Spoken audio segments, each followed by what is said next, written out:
Welcome to Community Corner. I'm your host, David. David Taylor, and my two friends are... Welcome. My name is Aaron Connie Castle. Hello, everyone. My name is Ryan Nicholas Gray. Today we welcome Matt Buck, a friend to all of us. He works for CLS, Community Living Services, an agency that assists those with mental illness and developmental disabilities. They are awarded a community education partnership grant from Michigan Consumers for Healthcare, known as MCH. The goal in this outreach is to help people fully understand which aspects of the Affordable Care Act of 2010 will affect them and what they can do to prepare for the challenges. This is highly important and crucial information to learn. Welcome, Matt. Well, thank you, David, very much. It's nice to see you guys here. Please tell us about your current job. Well, currently at CLS, I am what they call the Network Administrative Coordinator. So what we do is we provide supports, like you said, David, to people with mental illness and with developmental disabilities. And we do that through a network of different providers. So I bring those people on board. I make sure they have the credentials and that they're qualified to do the job. And then I provide oversight to make sure that they're doing what they say they're doing. So, How did you learn about these changes? well, for the Affordable Care Act, we received some information from Oakland County Community Mental Health Authority. They notified us that MCH had put out this grant request and that they thought that maybe we could respond to it, so we did. About 2 weeks after we responded to it, we got a response from them telling us that we were awarded this grant. And our goal in this project is to go out into the community to reach out to everybody who's willing to listen. We are holding 7 different large community forums, 2 in Southfield, 2 in Pontiac, 1 in Farmington Hills, 1 in Troy, and 1 in Ferndale as well. We might be adding more as we go. And in these community forums, we're going to be talking about the Affordable Care Act that was passed in 2010. It's kind of taking effect in 2014, and it's going to be happening over the next number of years. So everybody, there isn't a single person in this country who isn't going to be affected by the Affordable Care Act. So our goal is to help people understand what's going to happen, what they can expect, and what they can do in advance. Of course, at CLS, we provide supports to people with disabilities, so we're directing most of our efforts to helping people with disabilities understand what how the Affordable Care Act is going to impact them, but really the same information is for everybody to learn. Good. What people need this information? Well, everybody, as far as I'm concerned. Like I said, we're going to be directing our efforts mostly to people with disabilities, but really there's a lot of provisions in the Affordable Care Act to help families, to help households, to help people who have low income, to help people who are elderly, to help children all get health care and the benefits that they need to really access health care in an efficient and affordable way. So our goal really in this is to reach out to everybody who's willing to listen. Matt, please talk to us how and provide all the information regarding the upcoming healthcare plan changes. We do have a website available through Facebook right now. If you go to facebook.com/Affordable Care and Empowerment. You can do that in the search bar if you have Facebook. You can pull up our website. Please like us. We have a lot of resources available on the Facebook page already. We have resources to help people with disabilities know how it's going to affect them. We have resources to help families learn how it's going to affect them. We have information on how to reach out to your representatives and your legislators to let them know what you think about the Affordable Care Act and how it's going to impact you. Right now, we do need a lot of people to reach out to legislators in Michigan to let them know how it's going to impact them, because we need our legislators to have a full understanding of the people who are going to be impacted by this legislation. We also have our partners at Michigan Consumers for Healthcare at MCH. Their website is available, and we have a link to that on our Facebook page. We are also developing a whole other web page where we're going to have videos and pictures and all that good kind of stuff available for everybody to kind of take a look at, so that if you can't get to one of our community forums, you'll be able to access one of the presentations that we have available on the web. What we're going to be discussing at these community forums has mostly to do, there are three main parameters that are in the Affordable Care Act. There's helping people who have insurance keep their insurance, or if they want, they can find new insurance. It's also helping people who don't have insurance get insurance. And then one of the problems that we've seen over the last number of years is people taking advantage and committing fraud, waste and abuse of dollars. We also need to see a coordinated effort of our practitioners and our providers really working together to help patients and individuals find information that's available to them and to receive quality treatments. So the programs that are out there at this point are really to incentivize families to help them afford health care costs. So there are direct tax credits that are available to families and households, kind of tax credits that they can receive that benefit immediately from the moment they sign up for health care. There's also public exchanges that are going to be made available where people can log onto the internet and they can compare health insurance plans side by side so they can see what's best for them and they can make the most well-informed decision that's possible. There's also ways that they're going to expand Medicaid, and in what we do at CLS, that's a very important factor. For the people that we support at CLS, I think the expansion in the Medicaid program and the expansion in the Medicare program, how they're going to better that, are probably going to be the two biggest impacts that people with disabilities will see as a result of the Affordable Care Act. One of the problems that we have experienced at CLS is that although many of the people we support should be eligible for Medicaid, many people aren't, and it's for factors that they cannot control. So one of the things that the Affordable Care Act will do will be to expand those eligibility factors so that more people can access it. And looking at the numbers of the people that we serve, I can tell you that those factors are going to help people, about 90 to 95% of people who currently don't have Medicaid or agency access Medicaid. So we're going to see a huge number of individuals, both families we serve, both individuals who live on their own, access Medicaid and health care through a variety of different mechanisms and options that are going to be available to them thanks to the Affordable Care Act. CLS does a lot of stuff. Absolutely.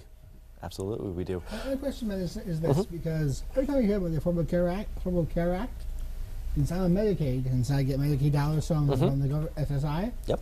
Will this healthcare plan affect me as a disabled person, and will it affect my SSI? Well, it shouldn't affect your SSI. So your SSI is a program that is completely different from healthcare. It's an entitlement program that's afforded to you, and it's not really associated with healthcare, except that people who get SSI also get Medicaid, as you said. Now, because you receive Medicaid, that's going to continue. You shouldn't see any changes in your eligibility for Medicaid, but what it will do is hopefully it'll increase your options of providers, namely. One of the biggest problems that people with disabilities have experienced being on Medicaid is that they can't find doctors who are willing to accept Medicaid. So now what they're doing as part of this program, they're actually increasing the reimbursement rates for Medicaid to be equal to the reimbursement rates for Medicare. Now, if you know anything about Medicare, what that means is that all doctors, or actually the vast majority of doctors, are required to accept Medicare.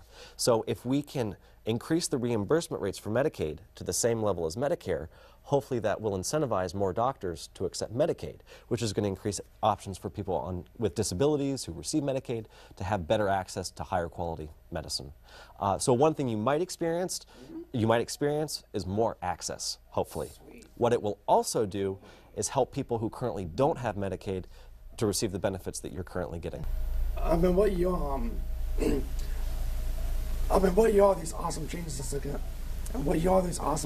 going to take place? Well, it's happening over a long period of time. So the Affordable Care Act was passed in 2010, and in September of 2010, we saw the first effects that really happened. The first effect to take place was that children with pre-existing conditions can no longer be denied coverage. Adults with pre-existing conditions they cannot be denied coverage as of 2014. That's when that provision will take effect. In the meantime, there's a lot of things that are happening along the way. For example, people with pre-existing conditions right now can go onto hipmichigan.org and they can find affordable health care plans that are available to them cheaper than what they would typically experience. People with pre-existing conditions typically have paid a lot of out-of-pocket expenses, and one of the programs right now that's in place is to help minimize those costs. Now, in 2014, the provision that prohibits insurance companies from denying coverage to people with pre-existing conditions will take effect. The vast majority of all the provisions in the Affordable Care Act will take effect January 1st, 2014. But they don't have an immediate impact. States have 5 years total to implement all the changes to 100% of the expected effect. Some of the programs like Medicare, if you have ever heard of the Medicare donut hole, people... I love doing it. I love donuts too. Well, this is not a good donut hole.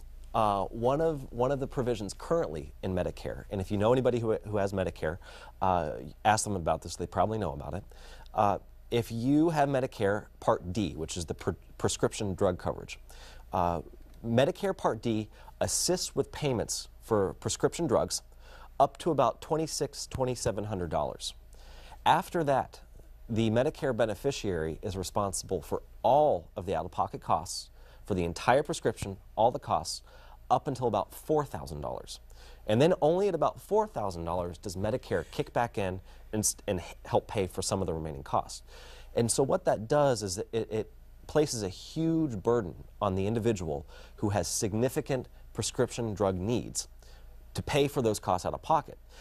Typically, people who have high medical expense costs, people with disabilities, people with mental illness, are typically marginalized and disenfranchised and also don't have access to income. Therefore, paying for those high drug costs is sometimes out of the question.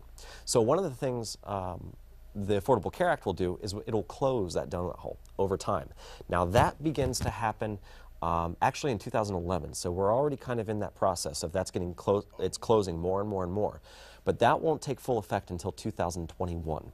Okay. So we're looking at a 10-year process to close that gap. So you can see that there's a lot of different changes. Some started in 2010, some are happening now. They all start to fully take effect in 2014, some wrap up by 2019, and some of them even wrap up in 2021. Now, how do people with disabilities contact our senators and representatives? To get information about the Affordable Care Act? Yeah. Well, one of the things they can do is they can log onto Facebook at Affordable Care and Empowerment. Under our events page, you can access all 7 of those large community-based forums that we'll be doing. You can find out the dates and times. Our phone number and contact information is also on the Facebook page. For reservations for these forums, you want to reach out to Lee Hilbert, and that phone number is 248-547-2668.